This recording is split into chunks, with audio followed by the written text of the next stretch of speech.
Baba Saheb Ambedkar open યુનિવર્સિટીનો મહત્વનો નિર્ણય સામે આવ્યો છે। કોરોનામાં જેમને માતા પિતાનું અવસાન થયું છે તેવા વિદ્યાર્થીઓને વિના મૂલ્યે પ્રવેશ આપવામાં આવશે અને આ નિર્ણયને નવા સત્રથી લાગુ પાડવામાં આવશે।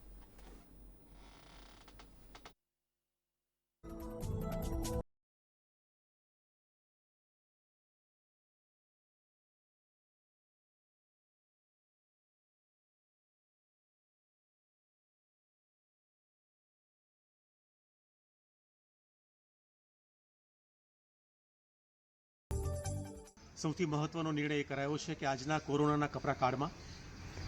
જ્યારે ખૂબ લોકો સમય આપણે જોઈએ છીએ કે કેટલાકનું અવસાન થયું છે, એના માટે દુઃખ વ્યક્ત કરતા જેમના માતા પિતા મૃત્યુ પામ્યા હોય અને કોઈ એવી મહિલા હોય કે જેના પિતા કે પુત્ર અવસાન પામ્યા હોય તો તેમને આગળ અભ્યાસ કરવો હોય ત્યારે ડૉક્ટર બાબા સાહેબ ઓપન યુનિવર્સિટીની અંદર તેઓ આવી શકે છે ને તેમને અમે આવનારી ટર્મથી સંપૂર્ણ ફ્રી ઓફ ચાર્જ ભણાવવા માટે એક નિર્ણય કર્યો છે, જેમાં અમારા કુલપતિ ડૉક્ટર અમીબેન ઉપાધ્યાય અને સત્તામંડળના સર્વ સભ્યોએ સાથે મળી અને આ નિર્ણય કર્યો છે। ત્યારે અમે અપીલ કરીએ છીએ કે આ પ્રકારની સમસ્યા કોઈ પણ પરિવારમાં હોય તો એ આંબેડકર ઓપન યુનિવર્સિટી તેમની સાથે અમે રહેવા માટે અમે કટિબદ્ધ છીએ।